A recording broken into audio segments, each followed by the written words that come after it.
Тамыз айының алғашқы жексенбісі көлік және байланыс қызметкерлер күні мерекесіне орай еліміздің байланыс және ақпарат министрі Асқар Жұмағалиев бүгін Астанада әріптестерін құттықтап, құрмет грамоталарын тапсырды.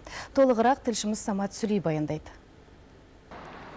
Төлеубек Аманбекұлы байланыс саласындағы еңбек жолын инженер маманы ретінде осыдан 30 жыл бұрын бастаған. Қазіргі күні Қарағанды облысындағы Қазақтелекомға қарасты техникалық қызмет көрсету орталығының басшысы.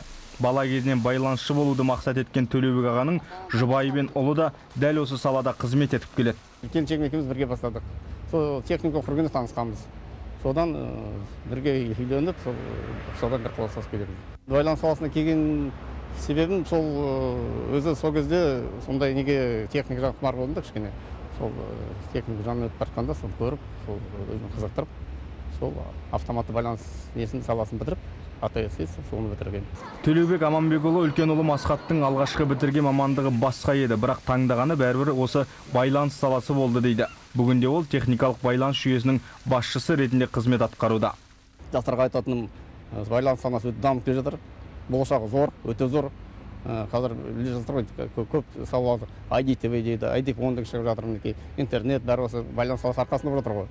Бұның өте болашағы көп, сол үшін жастарға айтатын осы саланы таңдап, ары қарай біздің жолымызды жалғастыруларыңызға тілектеспін.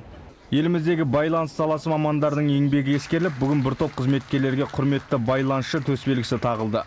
Байланыс және ақпарат министрі Асқар Жұмағалиевтің айтуынша, отандық интернет және ұялы байланыс саласын пайдалануға